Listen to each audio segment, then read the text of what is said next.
14ই June 55 বছরের জন্মদিন ছিল বলিউডের খ্যাতনামা সুরকার প্রীতম চক্রবর্তীর। সম্প্রতি মুক্তি পেয়েছে তার ককটেল 2 ছবির অ্যালবাম।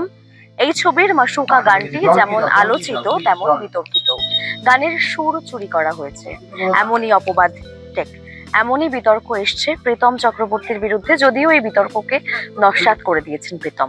তবে জন্মদিনের পর একটি লম্বা কৃতজ্ঞতা পোস্ট সোশ্যাল মিডিয়ায় পোস্ট করেছেন প্রীতম। সেখানে লিখেছেন, জীবনের অনেকগুলো বছর কাটিয়েছেন সুরের সঙ্গে। মূল ধারার সুরের স্রোতে তিনি নিজেকে উজাড় করে দিয়েছেন।